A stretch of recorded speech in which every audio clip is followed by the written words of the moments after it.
नमस्कार, स्वागत छ यहाँहरूलाई नेप्से ट्रेडरमा। आज बजार 3.61 पोइन्टले झरेको छ, जुन चाहिँ 0.71%ले हुन आउँछ। आजको दिनमा 68 वटा कम्पनीहरूले कमाएका छन् भने 145 वटा कम्पनीको मूल्य झरेको छ र 11 वटा कम्पनीको मूल्य भने जस्ताको त्यस्तै रहेको छ।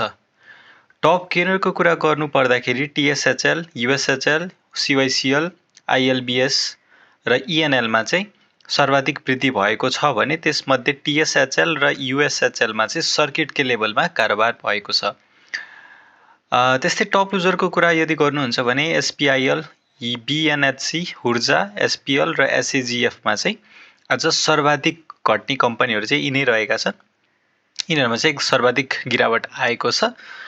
टर्नओभर वाइज हेर्नुहुन्छ भने ILI अर्थात् IME life insurance, SHL, GCIL अर्थात् गोराई सिमेन्ट, MBL र सानिमामा चाहिँ टर्नओभर एकदमै ज्यादा देखिएको छ।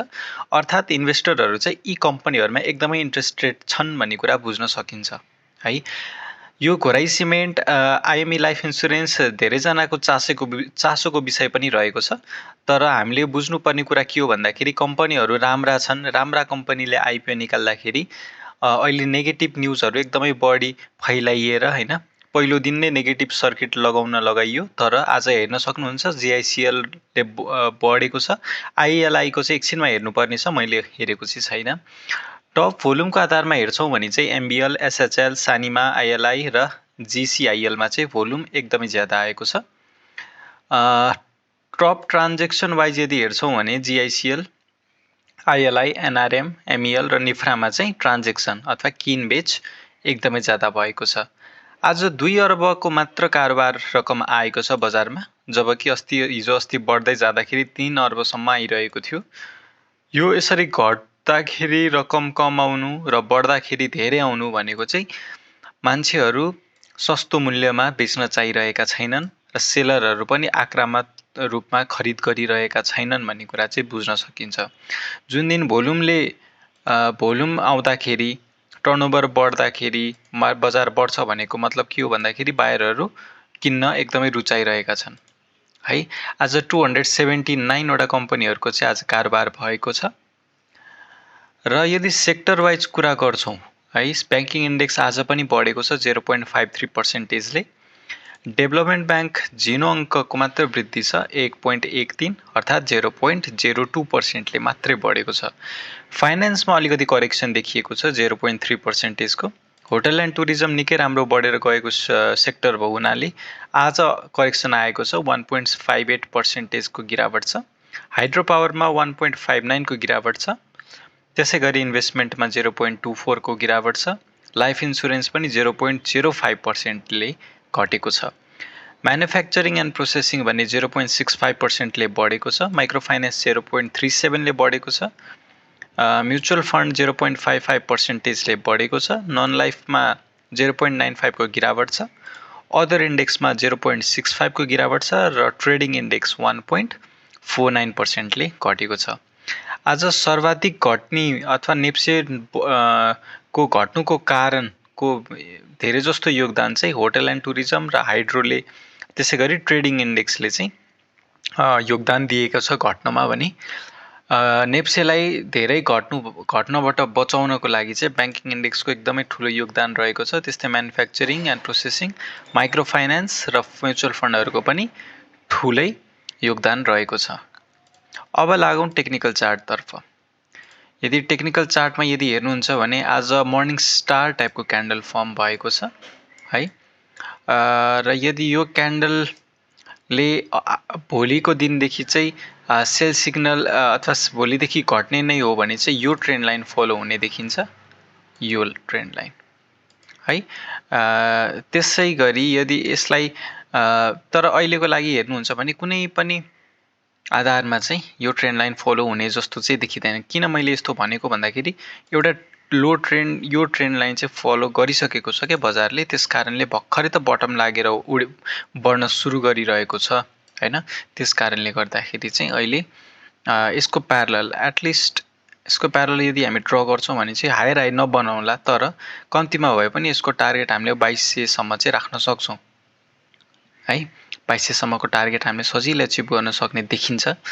अहिले त्यस्तो नकारात्मक भइसक्ने केही पनि छैन। 3 दिन लगातार ठुल्ठुलो क्यान्डल फर्म भएर बढिरहेको बजारमा एउटा सानो गिरावट आउनु भनेको चाहिँ यो नर्मल रूपमा लिनुपर्ने हुन्छ। भोल्युम पनि घटिरहेको छ, त्यस कारणले अहिले नेगेटिभ भइसकेको चाहिँ छैन। अब इन्डिकेटरहरूले चाहिँ के कस्तो भन्छन्, उनीहरूले नेगेटिभ भने कि नआत्तिनु भन्ने कुरा चाहिँ अब हामी इन्डिकेटर लगाएर हेरौँ। एमएससिडी अनुसार कुनै पनि आत्तिनु जरुरी छैन भनेर देखाएको छ। एमएससिडीमा स्टिल हिस्टोग्राम नेगेटिभ एरियाबाट घटिरहेको छ र केही अब भोलिको दिनमा 1-2 दिन बढेर गयो भने एमएससिडीले पनि बाई सिग्नल दिइ नै हाल्नेछ है त।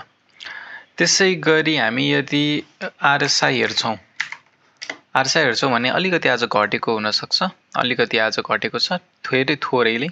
हिजो 49 मा थियो भने आज 48.35 मा छ, सानो करेक्सन आएको छ। त्यस्तै गरी हामी बोलिङ्गर ब्यान्ड लगाएर हेर्छौँ भने यसको स्टिल टार्गेट भनेको यसको मिडल ब्यान्डलाई छुने देखिन्छ है। आज मिडल ब्यान्डको नजिक पनि पुगेको छैन, त्यस कारणले हामीले यसलाई नै अब रेजिस्टेन्स लिएर तल झर्यो भन्न चाहिँ अलि नसुहाउला कि जस्तो मलाई लाग्छ। हुन चाहिँ एउटा मैले जुन पहिलाको डिमान्ड जोन छ त्यो चाहिँ अहिलेको लागि रेजिस्टेन्सको रूपमा काम गरिरहेको छ भनेर मैले बारम्बार भनिरहेको छु र त्यस्तै लगभग त्यही पोइन्टबाट बजार फर्केको पनि छ। यहाँ हेर्न सक्नुहुन्छ, यहाँसम्म पुगेको पनि थियो बजार तर फर्क्यो। तर यसमा चाहिँ पोजिटिभ कुरा के छ भन्दाखेरि हायर प्राइस त रिजेक्ट भयो, ओके, नेगेटिभ हुनुपर्ने कुरा यहाँ छ। तर पोजिटिभ हुनुपर्ने कुरा के छ भन्दाखेरि यो खासै यो पोइन्टभन्दा खासै तल झरेन क्या बजार आज है। झर्न पनि सक्थ्यो ठुल्ठुलो, अरू दिन हेर्नुहोस् त विक अथवा स्याडो भनौँ, स्याडो ठुल्ठुलो एकदमै तलतिर बनिरहेको थियो। तर आज भने एकदमै सस्टेन गरेको छ यसले के जनाउँछ भन्दाखेरि लगानीकर्ताहरूले यतातिर बेच्न मानिरहेका छैनन् र बायरहरू पनि अहिले पर्खाइको स्थितिमा रहेको छ भन्ने कुरा चाहिँ बुझिन्छ। अब लागौँ एउटा दुईवटा स्क्रिप्टतर्फ। पहिलो नम्बरमा मैले GCIL लिएर आएँ। GCILमा त आज भिडियो बनाउनै पर्ने थियो है। किन बनाउनै पर्ने थियो भन्दाखेरि पहिलो दिन यसले नेगेटिभ सर्किट हान्यो। आज 500 सम्म मूल्य पुग्यो, 500 होइन 592 सम्म यसको मूल्य पुगेको थियो। लोएस्टमा 491 सम्म पुगेको थियो भने हाइएस्टमा 540 सम्म पनि पुगेको रहेछ है। अब यसले यदि घट्नु नै थियो भने चाहिँ लगातार डाउन ट्रेन्ड बनाउनु पर्ने ठाउँमा भोल्युम पनि कम आएको छ हैन। अब यसरी बढ्दै जाँदा भोल्युम कम आउनुको रिजन के हो भन्दाखेरि अब लगानीकर्ताहरूलाई बेच्न मन छैन है, यो लो प्राइसमा बेच्न मन छैन। त्यही भएर चाहिँ अब यसले बढ्न त सुरु गरिसक्यो हैन। र यो तल्लो मूल्यतिर चाहिँ आतेर बेच्ने लगानीकर्ताहरू चाहिँ एकदमै कम हुँदै गएको भन्ने चाहिँ जनाउँछ। अब मार्केट बढ्दै जाँदाखेरि सेलर पनि आउँछ अभियसली हैन। तर अहिले सस्तोमा चाहिँ बेच्न चाहिरहेका छैनन् भन्ने कुरा चाहिँ हामीले यस भोल्युम एनालिसिसबाट बुझ्न सक्छौँ। अब हामी यदि 15 मिनटको टाइम फ्रेममा यदि हेर्छौँ भने के देखिन्छ त, 15 मिनटभन्दा पनि हामी 5 मिनटको चार्ट चाहिँ हेर्नुपर्ने हुन्छ। ओके, सो यदि 5 मिनटको टाइम फ्रेममा पनि हेर्छौँ भने चाहिँ यसको बोलिङ्गर ब्यान्डको यो डाइभर्जेन्स छ त्यो चाहिँ साँगुरो भइसकेको छ। अर्थात् अब तल कि माथितिर ठुलो ब्रेकआउट दिने सम्भावना ज्यादा छ। यहाँनिर ब्रेकआउटको सम्भावना हामी हेरिसक्यौँ कि तलतिर कि माथितिर। अब अर्को इन्डिकेटर हेरौँ, एमएससिडीले अब बाई सिग्नल छिटै आउँदैछ भन्ने कुरा सङ्केत गरेको छ, आइसकेको छैन तर सङ्केत गरेको छ। आरएसआई पनि बढ्दो क्रममा छ, त्यस कारणले गर्दाखेरि घोराइ सिमेन्टमा छ भने होल्ड गर्नु होला र यो मूल्यमा पाउनु भनेको राम्रै कुरा हो। त्यस कारणले यदि आइपिओमा नि तपाईँले जति भर्नुहुन्थ्यो त्यति किन्न पाउँथ्यो अभियसली हैन। तर अहिले पनि यो किन्दा हुन्छ जस्तो चाहिँ मलाई लाग्छ है। 10 किता त तपाईँले त्यहाँनिर किन्दा 1 रुपियाँ तपाईँलाई चार्ज लाग्यो भने यहाँनिर 10 किता किन्नु भनेको मूर्खता हुन्छ। त्यस कारणले जुन लगानीकर्ताहरूले 50-100 किता किन्न चाहनुहुन्छ उहाँहरूले यो मूल्यमा सजिलै किन्न सक्नुहुन्छ। यो एकदमै सेफ प्राइस हो जस्तो चाहिँ मलाई लाग्छ है। त्यस्तै अर्को ILI हेरौँ, IME life insurance. IME life insurance पनि आज ठुलो अङ्कले बढेको छ। 5 मिनट चार्टमा हेर्छौँ भने, 1 डे चार्टमा यदि हेर्छौँ भने चाहिँ आज उत्तिकै उत्कृष्ट क्यान्डल फर्म भएको छ। अर्थात् यसले पनि आफ्नो यो पोइन्टमा यसको पहिला पनि यहाँनिर पुगेर बजार फर्केको थियो। आज पनि अलमोस्ट त्यतैतिर 70 तिर पुगेर हैन, बजारले चाहिँ बाउन्स ब्याक गरेको छ।